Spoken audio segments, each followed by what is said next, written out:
Assalamualaikum warahmatullahi wabarakatuh. Yang saya hormati selaku dosen kimia anorganik yaitu Bapak Pangulwan Sulaiman SPD MSI dan juga teman-teman yang saya sayangi.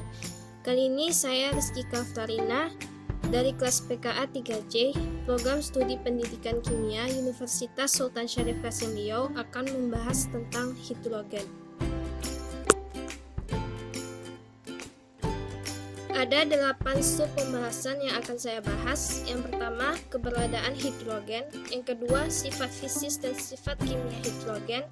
Yang ketiga, senyawa-senyawa pada hidrogen. Yang keempat, proses produksi hidrogen. Yang kelima, kegunaan hidrogen. Yang keenam, reaksi kimia hidrogen.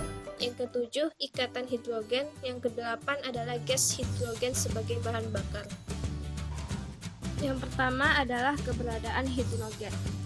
Keberadaan hidrogen di bumi umumnya mempunyai tingkat oksidasi +1 atau H+, seperti dalam senyawa H2O atau dalam senyawa hidroksidanya.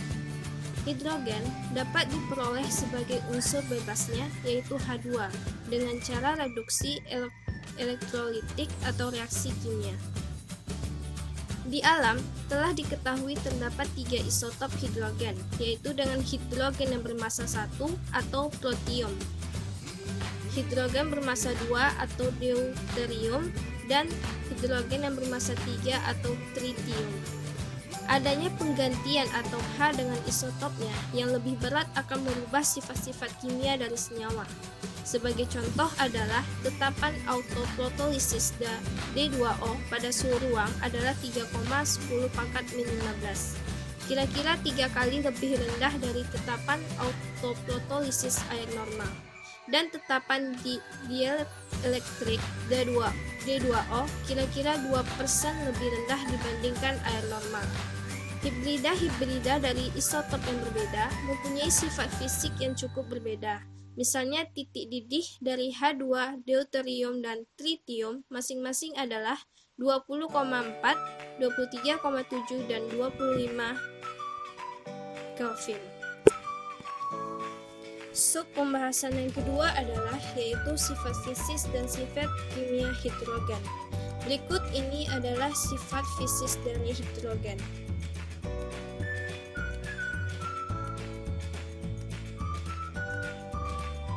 Yang kedua ini adalah sifat kimia hidrogen. Sifat kimia hidrogen bergantung pada 3 proses elektronik. Yang pertama, kehilangan elektron valensi 1s. Ini akan menghasilkan proton H+, dibandingkan dengan ukuran 8-10 cm, ukurannya yang kecil, 10-13 cm, dan muatannya yang kecil disebabkan oleh kemampuannya yang khas untuk mendistorsi awan elektron di sekitar atom lain. Kecuali dalam berkas ion gas, proton tidak akan pernah berada dalam keadaan ini. Proton ini bergabung dengan atom atau molekul lain. Meskipun ion hidrogen ada di dalam air, mereka biasanya ditulis dengan H+, tetapi sebenarnya adalah hidronium. Yang kedua, itu adalah penambahan 1 elektron. Atom hidrogen dapat memperoleh elektron dan membentuk ion hidrida. Struktur hidrogen adalah helium 1s 2s.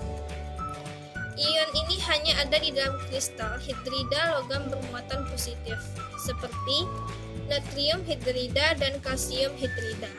Yang ketiga, yaitu adalah pembentukan sebuah pasangan elektron. Non-logam dan banyak logam dapat membentuk ikatan kovalen dengan hidrogen.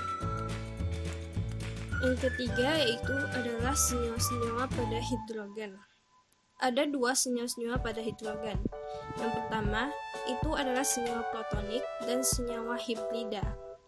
Perbedaan antara senyawa protonik dan senyawa hibrida adalah bila dalam suatu senyawa hidrogen dalam keadaan oksidasi +1 itu disebut dengan protonik, misalnya HCl. Sedangkan bila hidrogen dalam keadaan oksidasi -1 itu disebut dengan hibrida, seperti unsur non-logam dan metaloid.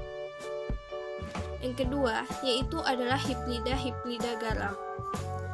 Hibrida garam adalah senyawa-senyawa binar di mana hidrogen terikat pada unsur-unsur golongan 1 dan 2 kecuali berilium. Hibrida garam adalah basa Bronsted yang kuat dan merupakan agen pereduksi atau reduktor. Sub pembahasan yang keempat yaitu tentang proses produksi hidrogen. Yang pertama itu adalah metode steam reforming. Seperti lihat di gambar, berikut ini adalah proses steam reforming. Steam reforming memakai NH3 dan harus ada hidrokarbon, sehingga mendapatkan hidrogen harus melalui proses steam reforming. Hidrokarbon dipanaskan dan dilewatkan melalui katalis pada suhu 800 sampai 900 derajat Celcius. Dan dari proses ini ada dua reaksi yang terjadi, yaitu CH4 tambah H2O menghasilkan bereaksi menjadi CO tambah 3H2. CO tambah H2O bereaksi menjadi CO2 tambah H2. Sehingga dari reaksi yang pertama dan reaksi kedua ada perbedaan antara CO dan CO2. CO tersebut dikonversi menjadi CO2 sehingga mendapatkan reaksi CO tambah H2O akan bereaksi menjadi CO2 tambah H2. Yang kedua ada proses gasifikasi. Ada dua proses gasifikasi. Yang pertama, gasifikasi biomasa. Gasifikasi biomasa menggunakan bahan baku berasal dari alam seperti limbah padat rumah tangga atau kotoran. Bahan baku dipanaskan pada suhu tinggi dalam sebuah reaktor sehingga mengakibatkan ikatan molekul dalam senyawa yang ada menjadi terpecah dan menghasilkan campuran gas yang terdiri dari hidrogen, karbon monoksida, dan metana. Metana yang dihasilkan diberi perlakuan seperti steam reforming, yaitu dengan memberikan steam sehingga metana diubah menjadi gas hidrogen. Yang kedua yaitu proses gasifikasi batu bara. Berikut ini adalah gambar dari proses gasifikasi batu bara. Kita bisa melihat batu bara pertama kali masuk ke gasifier, lalu dikasih oksigen dan di steam. Setelah di steam akan menghasilkan gas. Proses gasifikasi batu bara dilakukan dengan memanaskan batu bara pada suhu tinggi dalam sebuah reaktor untuk mengubah menjadi fasa gas. Batu bara kemudian direaksikan dengan steam dan oksigen sehingga menghasilkan syngas berupa gas hidrogen, karbon monoksida, dan karbon dioksida. Yang ketiga adalah proses produksi fotoelektrolisis. Fotokatalis merupakan bahan semikonduktor berbentuk seperti pita yang memiliki celah dan biasanya sekaligus bertindak sebagai elektroda. Foton berasal dari cahaya matahari yang diserap, memiliki energi yang sama atau lebih besar dari energi di celah pita akan mengenai permukaan anoda, sehingga pasangan elektron yang dihasilkan akan mengalir melalui sirkuit eksternal dari anoda ke katoda. Air pada lubang di anoda terurai menjadi H+ yang kemudian mengalir melalui elektrolit menuju katoda, membentuk hidrogen dan oksigen, terbentuk gas dispersi ke air. Yang kelima yaitu kegunaan hidrogen. Hidrogen biasa digunakan sebagai bahan bakar roket, yaitu obor oksihidrogen. Yang kedua dalam industri, biasanya hidrogen digunakan dalam industri elektronik, makanan, kaca apung, dan kimia. Yang ketiga adalah pembuatan amonia, digunakan sebagai pembuatan bahan baku amonia. Sedangkan kegunaan hidrogen yang sangat penting itu adalah yang pertama, proses produksi metanol, etanol, dan alkohol yang lebih tinggi dari syngas. Yang kedua, reaksi hidrogenasi molekul organik. Yang ketiga, pembentukan logam dari oksidanya. Dan yang keempat adalah hidrogen sebagai bahan bakar. Pembakaran hidrogen biasanya menghasilkan kalor.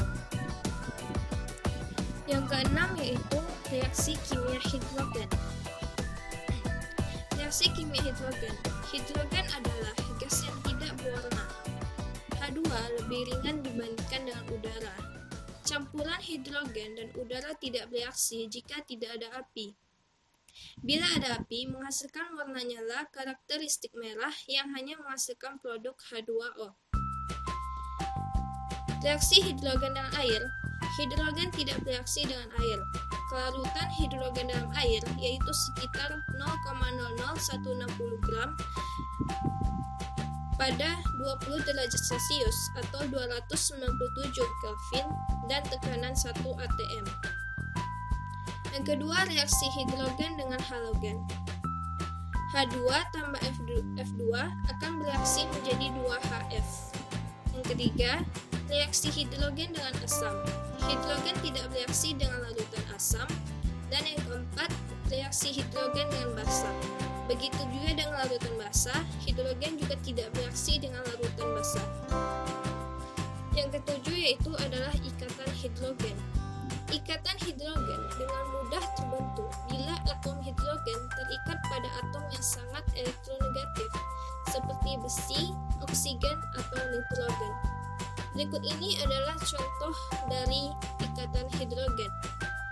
Ada dua gambar, yaitu gaya tarik antar dua molekul H2O. Gaya tarik antar dua molekul O dengan H inilah yang disebut dengan ikatan hidrogen. Yang kedelapan adalah hidrogen sebagai bahan bakar. Gas hidrogen mudah terbakar dan sisanya hanya menghasilkan uap air, sehingga tidak mencemari lingkungan. Lain halnya dengan minyak bumi atau gas yang jika terbakar menghasilkan bukan saja air, tetapi juga karbon dioksida yang dapat meningkatkan suhu bumi dan bahkan karbon monoksida yang sangat beracun. Gas lain seperti nitrogen oksida atau sulfur oksida mungkin juga terbentuk jika bahan bakar tersebut mengandung senyawa nitrogen atau sulfur. Gas hidrogen yang didinginkan pada temperatur yang sangat rendah berubah menjadi cairan, sama seperti uap air yang mengumpul di luar gelas yang berisi es. Sekian dari saya. Apabila ada kesalahan dalam menyampaikan materi dan bertutur kata, mohon dimaafkan. Wabillahi taufiq wal hidayah. Wassalamualaikum warahmatullahi wabarakatuh.